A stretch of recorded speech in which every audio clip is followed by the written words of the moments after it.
What's up, YouTube?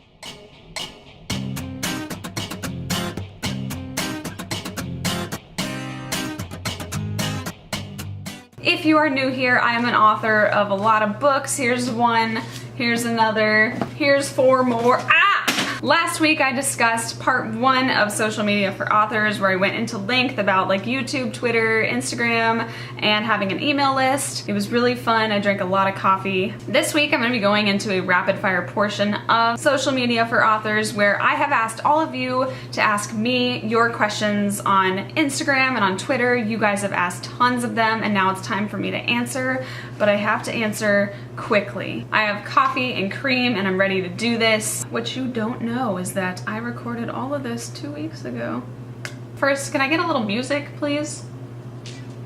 The first question is from Abita Whoa on Instagram, and she wants to know, what is the best way to build a following or meet other writers through social media? Let me set the clock, 30 seconds.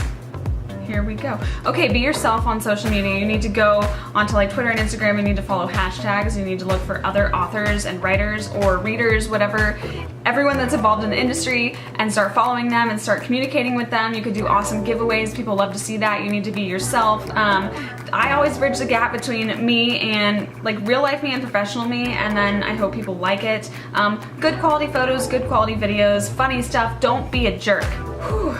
Okay, that was 28 seconds. Let's go to the next one. The next question comes from Chris on Twitter, and his question is, how can you be tactful when advertising your stories without gloating?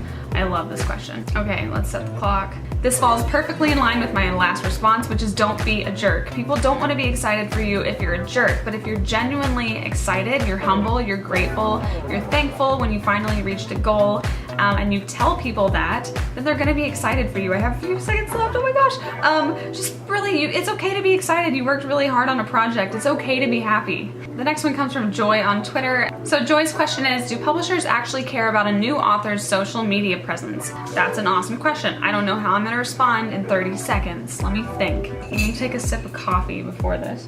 I think they care, I think it helps, but I think it doesn't kill you if you don't have a great presence. I think that when you get your first book deal, you have like a year and a half, 2 years before the book actually hits shelves, so you have time to like promote and grow your audience. Again, if you're a jerk, they don't want you, and that's fine. If you're yourself, you're engaging your readers, you're trying, I think they're gonna see that, and also they're gonna help you build that platform over time with like giveaways and being excited about it on their own platform, and it's gonna grow, and you're gonna go to events, and people are gonna follow you, and it's gonna get better over time, and that was 30 seconds. This was a bad idea. The next one comes from T.O. Shadow on Twitter, and it is, which social media platform is the best for building a platform? Ready, go.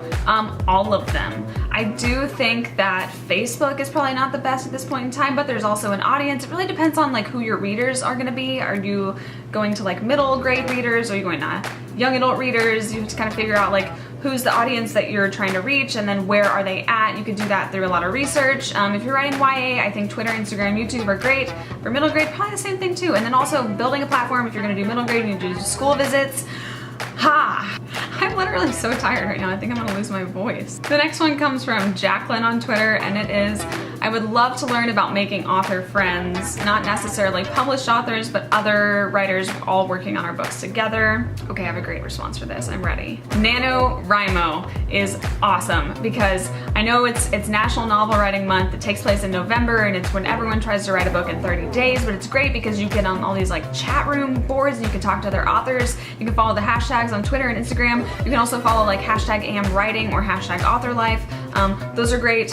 Why is the camera going out of focus? There's no time. Now I'm distracted. Crap. The next one is from author Ashley Early, and it's, how do you gain more followers? What's the fastest way? I have no idea, Ashley. I am so sorry. If I knew, I would share it with you all, but I'm still trying to figure that out too. But I don't really think it's about how many followers you can get. I think it's about how you can connect with the followers that you do have. The next one is from Kimberly, and it's, can authors successfully be one of the crowd, or must they be above it all? Always thinking about their digital footprint and work connections. No, you don't have to be above it all, because you're not. You're a person just like everyone else. You just happen to write books for a living, and you're one of the lucky few who were able to get noticed and get their book picked up. But there are tons of other authors out there that are far more talented than I will ever be, and yet they just haven't gotten noticed yet. So again, I think it's about being genuine, being kind to people, being yourself, connecting with others that love the same things as you do. And yeah, it's great to make connections. You never know where they're gonna lead, but if they're not genuine connections, if they're like forced connections, or you think you're gonna get something out of it, then it's not helping anyone. The next question is again on Twitter from Kayla Guerrero, and it's how do you balance social media time with writing? I'm literally so tired right now, you guys, and the AC is still off. Okay, I always put writing first. Lately, I got into a little ditch a while back where I was trying so hard to make my social media presence work that I realized that I was not writing as much. And if you're not writing, what's the point of social media because you have nothing to promote? It's easy to get sucked into social media and then you lose interest in the things that really matter in life. Social media is great, it matters, but the things that really, really, really matter are the things that you love, that make you happy, and that's writing for me. If you're an author, you need to keep writing your books. Always do that first. I only post to Twitter and Instagram on days when I'm not writing, or during writing hours I take like a 10-second break. Oh man, this is like way too long. The next question is from Caught Between the Pages on Instagram, and it is, what is the most important / useful social media platform career-wise if you had to choose just one? I kind of think right now it's all about the YouTubes, man.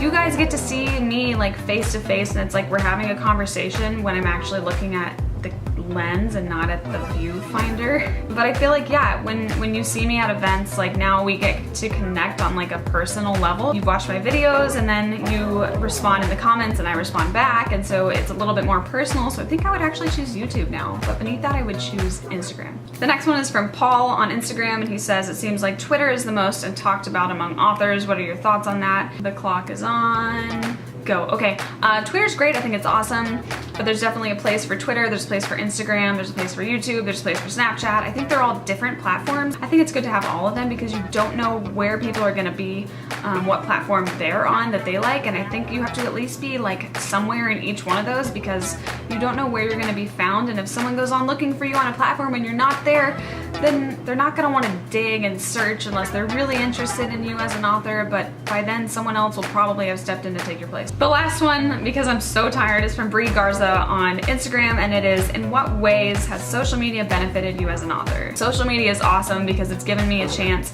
to meet you guys, connect with you guys, to sell books, to find books that I want to buy as well for myself. I've been invited to events to speak because people have found me on social media.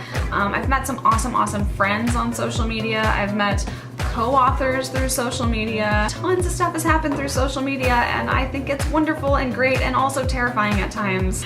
I'm so out of breath. All right, that's all that I have. I will not be answering any more questions here, but possibly if you guys go to the comments, I will respond to some of them. If you liked this video, thank you so much for watching. Give it a thumbs up and hit the subscribe button if you have not yet. I am gonna go take a nap after that, and maybe we'll do this again sometime. Remember, I love you, God loves you. Don't forget to love yourself, and I'll see you next time. Bye!